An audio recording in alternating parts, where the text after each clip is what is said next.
বাবা মায়ের কাছে সন্তানরা খুব তাড়াতাড়ি বড় হয়ে যায়। আমার মনে হয় এই তো কয়েকদিন আগেই মাত্র আমার মেয়েটা হলো, আর প্রথমবার ওকে কোলে নিলাম।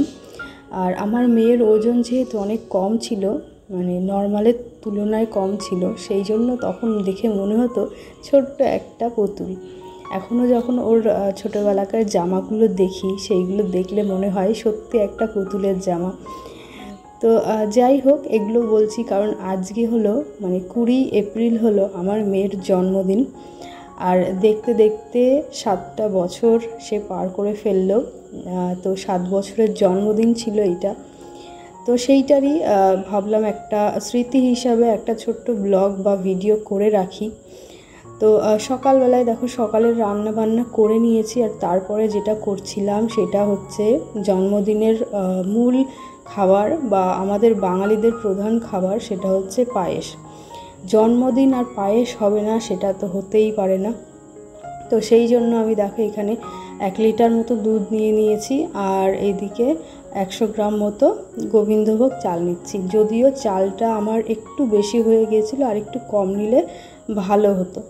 তো যাই হোক, একটু চালটা বেশি হয়েছিল, তারপরেও খেতে কিন্তু ভালোই হয়েছিল।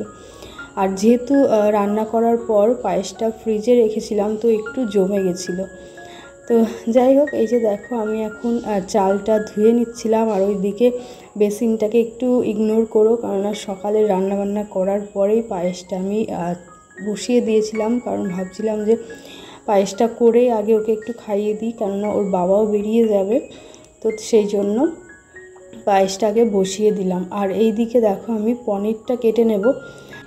আর এই দিন মানে 20 এপ্রিল ছিল শনিবার। শনিবার মানে আমাদের বাড়িতে পুরোপুরিভাবে নিরামিষ খাবার খাওয়া হয়। তো সেই জন্য ভাবলাম পনিরই করি, এবং পনির আমার মেয়ে খেতে ভালোবাসে অনেক বেশি।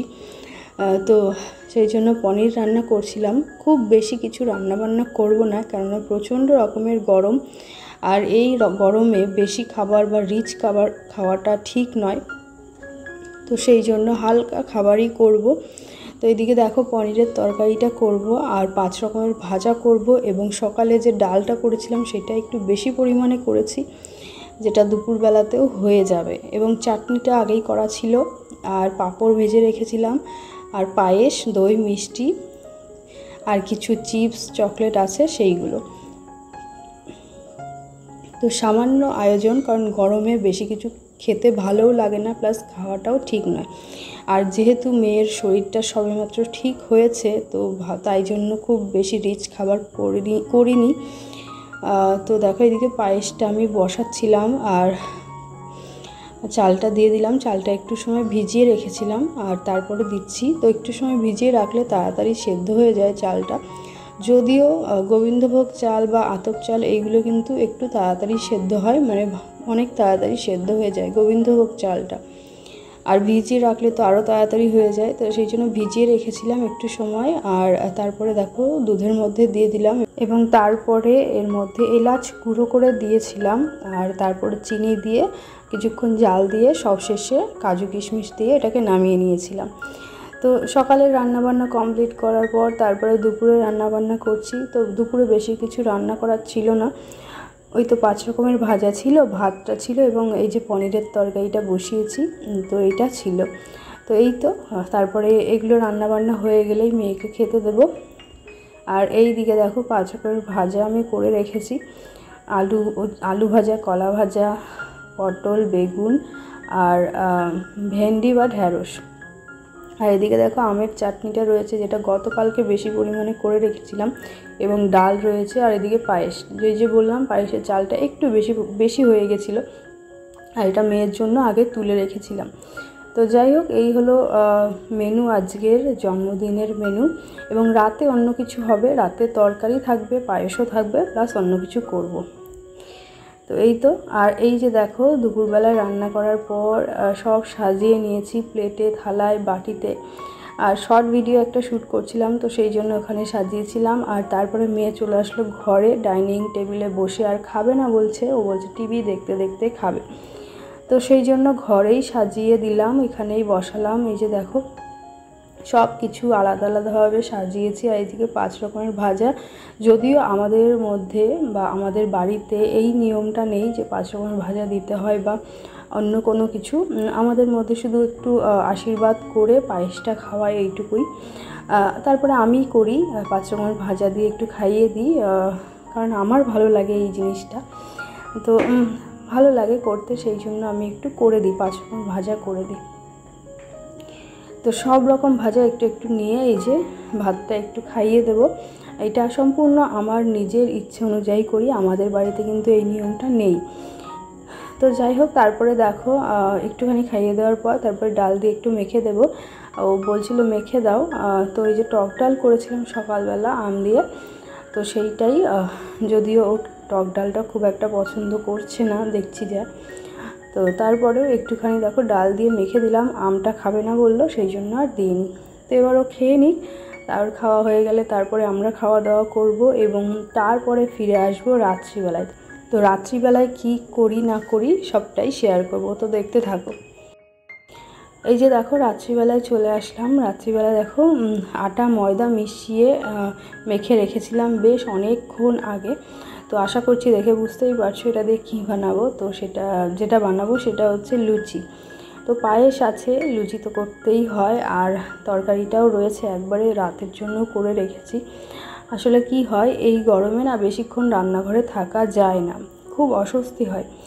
আর আমাদের রান্নাঘরে খুব গরম, রান্নাঘরেই নয় সব ঘরেই খুব গরম, যেহেতু আমাদের ছাদে সারাক্ষণ রৌদ্র থাকে, তো খুব গরম হয়ে থাকে সব ঘরেই। আর রান্নাঘরে গ্যাস জ্বললে বা উনুন জ্বললে তো আরও গরম হয়ে যায়।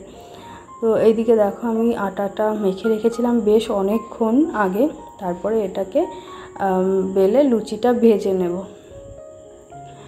তো অনেক করব না, বাড়িতে সবাইকে দিয়ে নিজেরা খাওয়ার মতো যেটুকু প্রয়োজন সেইটুকুই করছি। তো এইগুলো করে তারপরে সবাইকে দিয়ে আমরা খেয়ে নেব। তো এই যে দেখো, প্রথমে আমি যেটা করলাম, আটার লেচিগুলো, আটা বা ময়দা দুটো মিশিয়েই করেছি। তো লুচিগুলো বেলে আগে সাজিয়ে রাখছিলাম, আর তারপরে আমি একটা একটা করে ভেজে নেব। কয়েকটা করে বেলবো এবং কয়েকটা করে ভাজবো। এবং আমি কড়াই থেকেই তেল নিয়ে এইভাবে বেলি, তো আলাদাভাবে তেল নিই না বাটিতে। তো এইভাবেই কড়াই থেকে তেল নিয়েই দেখো আটাটা এইভাবে লুচিগুলো করে নিচ্ছি।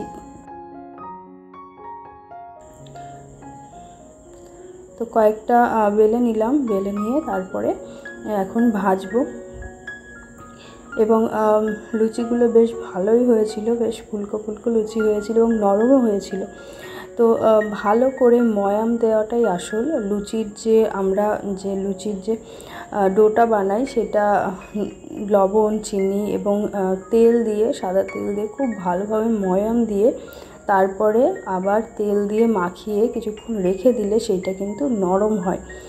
তো সেইভাবেই করি আমি, এবং খুব নরম, অনেক নরম হয়েছিল এবং খেতেও বেশ ভালোই হয়েছিল এবং ফুলেও ছিল সবকটা, প্রায় সবকটাই ফুলেছিল। তো এইগুলো কয়েকটা ভেজেছি, সেইগুলোরই ভিডিও কয়েকটা তুলে রেখেছি, তারপর আর তুলিনি। তো এই যে দেখো কত সুন্দরভাবে ফুলে উঠছে সব কটাই। শুধুমাত্র লাস্টের কয়েকটা একটু ফুলেছিল না, কেননা তেলটা কমে এসেছিলো। তেল যখনই কমে আসে তখন কিন্তু লুচিটা সেইভাবে ফোলে না। তো যত বেশি তেলে লুচি ভাজা হবে তত ভালো হবে, কিন্তু বেশি তেল খাওয়াটা কিন্তু ঠিক নয়। তেল যত খাওয়া কম হবে তত ভালো। তো যাই হোক, দেখো কি সুন্দর একাই কিন্তু ফুলে উঠছে। তো লুচিগুলো ভাজা হয়ে গেলে তারপরে যেটা করলাম, সবার জন্য প্লেটে বাটিতে সব খাবারগুলো নিয়ে নিচ্ছিলাম। আর এই যে দেখো পায়েসটা ফ্রিজে রাখার পর অনেকটা জমে গেছে। তো এই হলো আজকে আমার মেয়ের জন্মদিনের ছোট্ট একটা ব্লগ বা ভিডিও।